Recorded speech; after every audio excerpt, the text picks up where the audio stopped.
Hello everyone, let's open up the other Dominaria United Commander deck. And this is the 5-color deck, Jared Carthalion. Yes, it still doesn't fit on the screen, that's okay, we're gonna open it anyway. We get a 2-card collector booster sample pack in here. And there are some cards featured on the back. Right. Let's not wait any longer and just open it up and see what we get.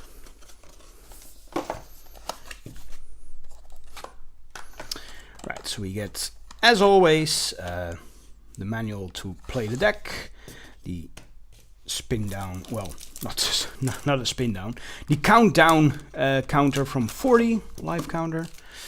We get the pack with those cards in here. Those collector cards, and then we have Jared Carthalion as a thick edged card. So let's see what he does. So he is 5 colors. It's a 5 loyalty planeswalker, and it says +1, create a 3/3 Kavu creature token with trample. That's all colors. Kavus. Oh my goodness, we haven't seen those in a long time. I think. -3, choose up to 2 target creatures. For each of them, put a number of +1/+1 counters on it, equal to the number of colors it is.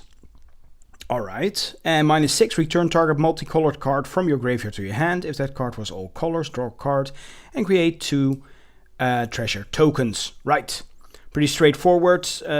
All colors matter. Yeah, what will we see? I don't know. So this is our Kavu token. Looks pretty neat. Looks domesticated even. I didn't know the Kavu could be domesticated.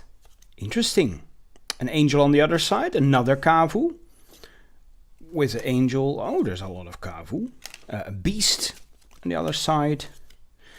A bear on the other side. We have a human that has a snake on the other side. Another human with a snake. Oh. Another human with a snake with an egg, and a snake with another egg, and the final snake is a hydra. Alright, so we can actually use all of these in the binders. No problem whatsoever. 2-headed Hellkite. Alright, cool. Yeah, let's just open it up and see what the deck is all about. I will go over the new cards, not so much over the reprints. So we have Jared here.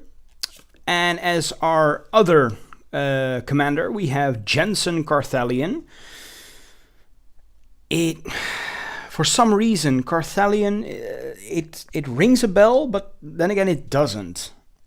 Can anyone in the comments down below please tell me, who are the Carthalions? And are they a major part in the plot, in the lore, in the old lore at least?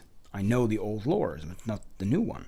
Right, it's a Druid Exile. For 2, we get a 2/2, and it says whenever you cast a multicolored spell, scry 1. If it was all colors, create a 4/4 white angel creature token with flying and vigilance. And for 5, you can tap to add all colors. Interesting, interesting. Then we go over to the other side here. We have the 2-headed Hellkite. It's a 5/5 Flying Menace haste for 6 mana. It is all the colors again, and when it attacks, draw 2 cards. Quite straightforward, quite simple. Tiller Engine. For 2, we get a 1/3 artifact creature. Whenever a land enters the battlefield tapped and under your control, choose 1. Untap that land, or tap target non-land permanent an opponent controls. That's interesting. If you have this card, you can basically have all the cards that come into play tapped, come into play untapped.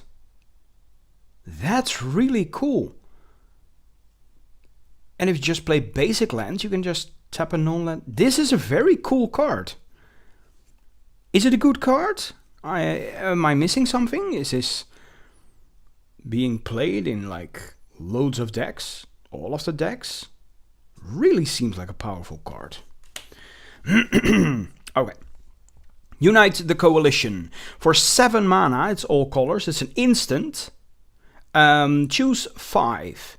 You may choose the same mode more than once. Either target permanent faces out, target player draws a card, exile target player's graveyard, unite the coalition, deals 2 damage to any target, or destroy target artifact or enchantment. And then you can choose 5. That's a really cool card. Really nice. Ooh, Falaji Wayfarer. We have more Falaji. And it is 3 mana, but it's a multicolored card. It only has 1 mana symbol in here because Falaji Wayfarer is all colors. Oh, nice. This ability doesn't affect its color identity.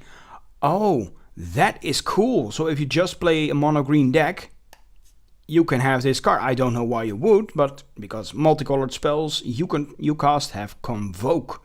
But if you play, let's say, a Selesnya deck, just Selesnya, you can add it and have the benefits. Very nice. And it's a 2/4. This is interesting. Iridian Maelstrom for 5. It's a sorcery. Destroy each creature that isn't all colors. Oh, pretty cool. Mana Cannons for 3.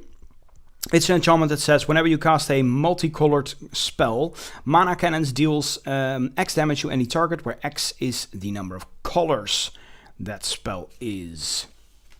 Primeval Spawn. Wow, it's a 10 mana 10/10. It's all colors again. If it would enter the battlefield and it wasn't cast or no mana was spent to cast it, exile it instead. Okay, so you have to cast it. You can reduce the cost, but not to nothing. It has Vigilance, Trample, and Lifelink, and when it leaves the battlefield, exile the top 10 cards of your library. You may cast any number of spells with total mana value 10 or less from among them without paying their mana costs. Pretty expensive, but I can see the gist of it. Obsidian Obelisk for 2. We have an artifact, enters the battlefield tapped. Tap to add 1 colorless or 1 mana of any color, and it can only be cast. Can only be used to cast multicolored spells. Archelos Lagoon Mystic. And this is one of those reprints that we're not going to talk about. How do I see that? Because the number is above, well, the single above that. Right, Archelos Lagoon Mystic. A Baleful Strix, nice, still a rare. Canopy Vista, Cascading Cataracts, Cinderglade, Coalition Relic, Crystal Quarry. I just love this art. Oh, I have loved it from the moment I laid eyes upon it. I think it was in Odyssey, I think. I really like the art. Dune Blast, Exotic Orchard, Faebro Elder, Hero of Precinct 1, Knight of New Alada, Lavalanche, Merciless Eviction, Murmuring Bosk, Painful Truths, Prairie Stream, Radiant Flames, Salvala, the Explorer Returned, Smoldering Marsh, Solemn Simulacrum, Sunken Hollow, Time Warp.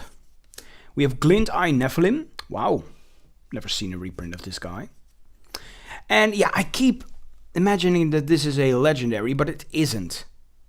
I always thought these Nephilim were legendaries, but no.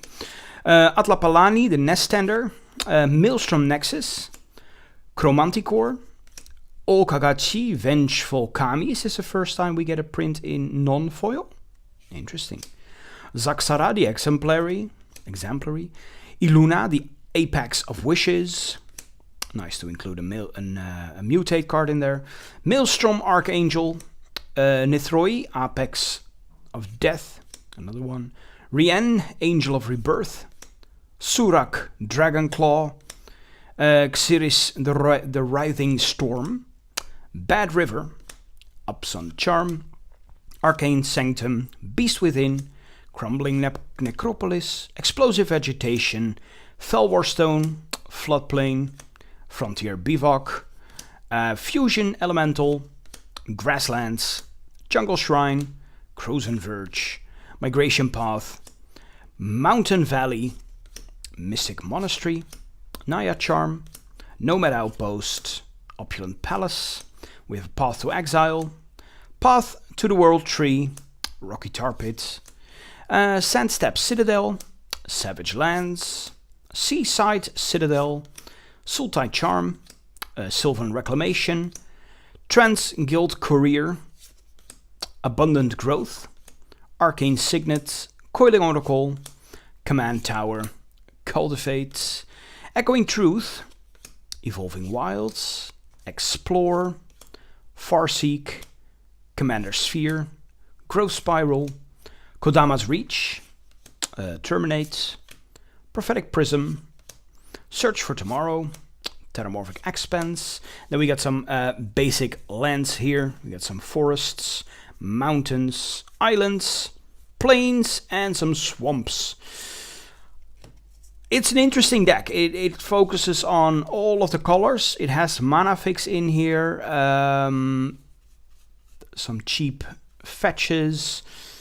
Interesting to say the least. I don't know which of the two decks is better from Dominaria United. I haven't played it yet. I will.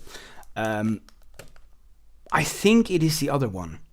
I think it is the legendary deck. But I don't know for sure. Yeah, and we have, of course, this pack here. You know what I was expecting? Chromat. I was expecting Chromat for some reason. Missed opportunity. Chromat is an awesome card. Is it an expensive card? I don't think so. I mean, I've had it since I was like 14, ever since Invasion came out. So I don't think it is... Well, in my mind, it isn't that expensive. It wasn't expensive when it was released. First card here, we have Urtai Resurrected. It is a legendary creature. Phyrexian Human Wizard. A 3/2 for 4 with flash. When it enters the battlefield, choose up to 1. Counter target spell, activated ability, or triggered ability. Its controller draws a card. Or destroy another target creature or planeswalker. Its controller draws a card. And for the second card here, we have a foil. It's always a foil. An uncommon, Garna, the Blood Fist of Keld. Right, there we have it. I'm at least happy to get an Urtai. His story is a tragic story. If you have read the books or know your lore, Urtai is a tragic character. I just hope in this new Dominaria Remastered, he is doing alright, even though he is Phyrexian. Oh my goodness, poor Urtai. Well, there you have it, the Jared Carthalion deck. Thank you all very much for watching. Leave a like, comment, and everything like that. Join my Patreon if you haven't done so already, and if you're feeling like it, because it will help out the channel tremendously. I will be able to get stuff that you want to see opened. You actually have a say in what I can open. Yeah, for the future of the channel, just like these people that have come before you. So again, thank you all very much for watching, and see you all next time. Bye bye.